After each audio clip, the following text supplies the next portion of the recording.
Power 365 Radio, broadcasting from the city of Ibadan. Follow us for top-notch news and entertainment updates. Don't miss a thing. So, pick up your phone and follow us on Facebook at Power 365 FM, Instagram at Power365_FM.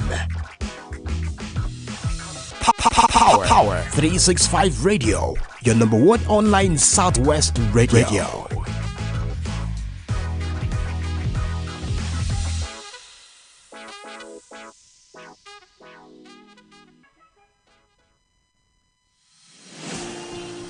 This is Power 365 Radio. Get ready to experience dynamic energy and professionalism. At Power 365 Radio, we pride ourselves on being your go-to source for authentic news and insight. Be it breaking news, thought-provoking discussions, we are your number one online radio station in Southwest Nigeria. We are dedicated to delivering top-notch content that keeps you informed, entertained, and engaged. Stay connected on Power 365 Radio by following us on all our social media platforms, on Facebook at Power 365 FM, Instagram at Power 365_FM. Power 365 Radio, your source for news and insight.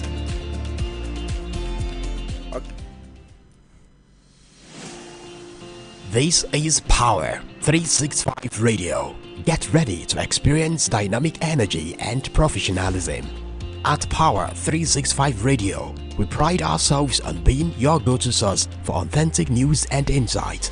Be it breaking news, thought-provoking discussions, we are your number one online radio station. Good afternoon, this is Power 365 Online Radio coming to you live from the city of Ibadan. This is our world news. My name is Olamide Adeniji. First, the major headlines. Labour rejects federal government's fresh 60,000 naira minimum wage offer, insists on 494,000. Budget pardon, Senate recalls Ningi from suspension. Tomato price hike, scarcity caused by infestation, Agriculture Minister. Jimoh Ibrahim bows to pressure, withdraws suit against Ayedatiwa.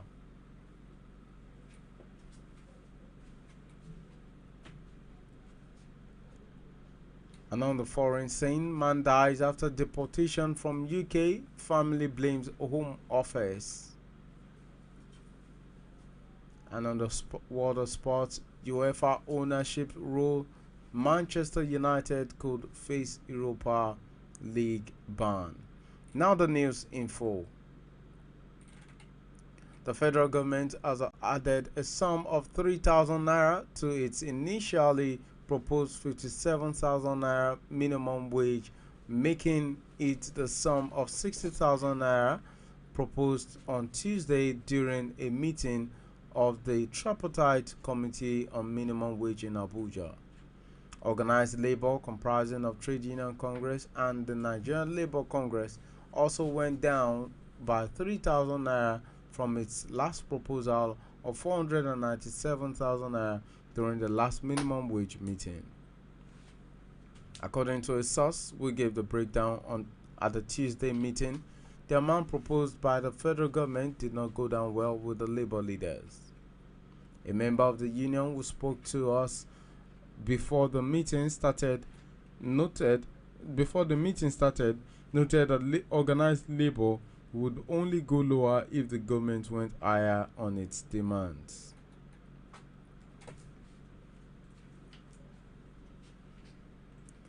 And in the Senate has lifted the suspension of Senator Abdul Ningi, who was suspended on March 12, 2024.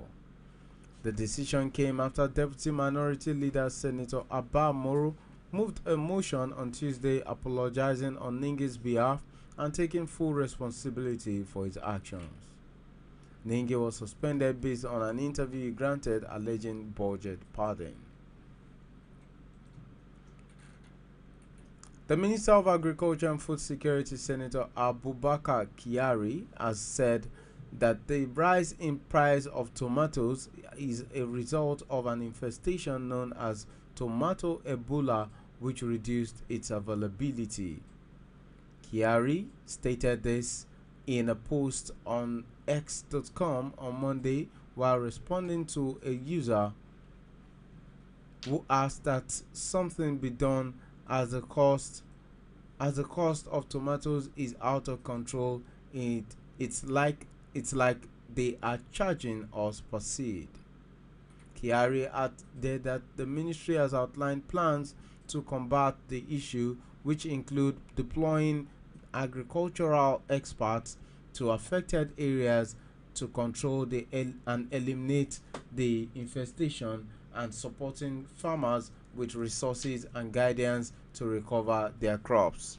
This is still Power 365 online radio. We'll take a quick break. When we return, we'll bring you more news. Tune in for the rhythms that make you feel alive.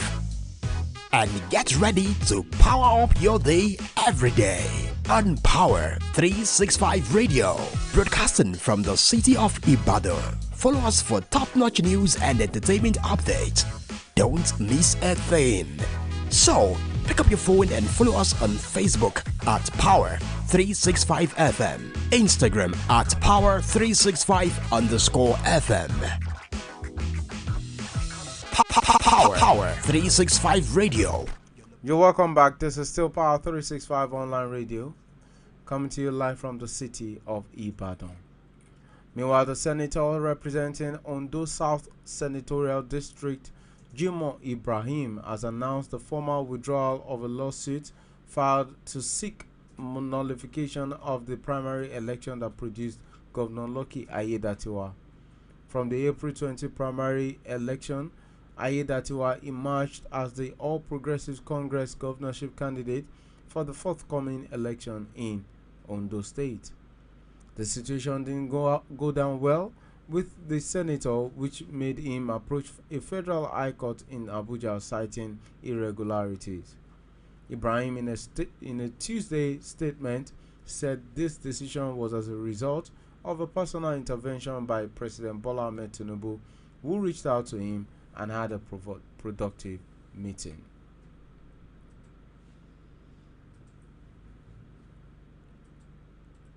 Meanwhile, the UK Home Office has been faulted for the death of a Sri Lanka man identified as Suhad Ichidran after he was deported to his home country. The 41-year-old, who admitted to the use of false documents and working illegally at a British multinational retailer, Tesco, was sent packing from the UK on December 24, 2019, leaving behind his deaf wife, Subhatra, and his two children, aged 8 and 9. According to the UK Guardian, on Monday, all three are British citizens. The set date of deportation, however, marked his wedding anniversary. Sudarsan was a member of the Tamil heritage in Sri Lanka. And on the world of sports, Manchester United's participation in next season's Europa League is under threat despite their recent FA Cup triumph over Manchester City. The 2-1 victory at Wembley over the weekend secured a spot in the European tournament for Erik ten Hag's team. However, United's place in the Europa League is jeopardized due to UEFA's multi-club ownership rules, which could see them banned from the competition. UEFA's multi-club ownership rules prohibits two teams owned by the same organization from competing in the same tournament. This ends our world news at 4 p.m. Thank you for listening. But before we go, these are the headlines once again. Labour rejects federal government's fresh 60,000 naira minimum wage offer, insists on 494,000. Budget pardon, Senate recalls Ningi from suspension. Tomato price hike, scarcity caused by infestation, Agriculture Minister. Jimoh Ibrahim bows to pressure, withdraws suit against Ayedatiwa. And on the foreign news, man dies after deportation from UK, family blames Home Office. And brought you the news from the sports world. Manchester United could face Europa League ban. Thank you for joining us this evening. Join us tomorrow again when we bring you fresh news.